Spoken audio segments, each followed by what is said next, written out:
Human beings are a gynocentric species. This means that we prioritize the needs and well-being of women over men. This is an evolved instinct that came about as a result of women being the limiting factor in reproduction, i.e., women have a much lower ceiling on how many offspring they can physically produce, and in small communities that are subsisting, this makes them highly important. They potentially hold the key to whether or not the collective will survive at all.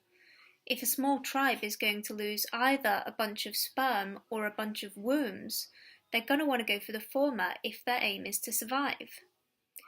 This is why we traditionally send only men to war. This is why we have the women and children first Birkenhead drill. This is why people are more likely to put themselves at risk to save a woman in danger than a man.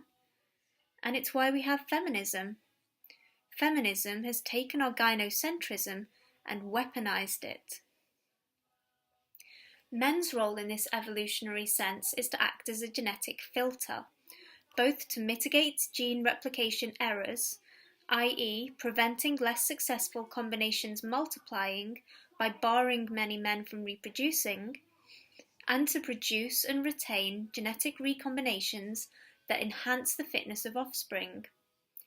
To these ends, male fitness is constantly policed to ensure that women's standards are met before they gain sexual access, which is why far fewer men than women reproduce. Because the payoff of carrying particularly successful genes is so much greater for men, women will likely have the opportunity to reproduce if their fitness is moderate, men may well not. Evolution gambles with male genes.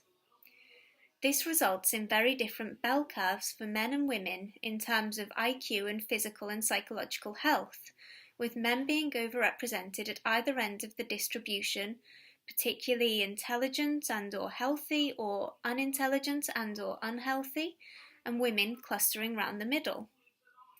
Feminists focus on the apex of male achievement to prove that men enjoy greater success than women, whilst ignoring the biological reasons that catapult this minority of men to the stratosphere, and on the acts of the most malevolent minority of men to generalise their patterns of behaviour as emblematic of masculinity, whilst ignoring the fact that the very demographics that preoccupy them show that what is emblematic of masculinity is actually variability.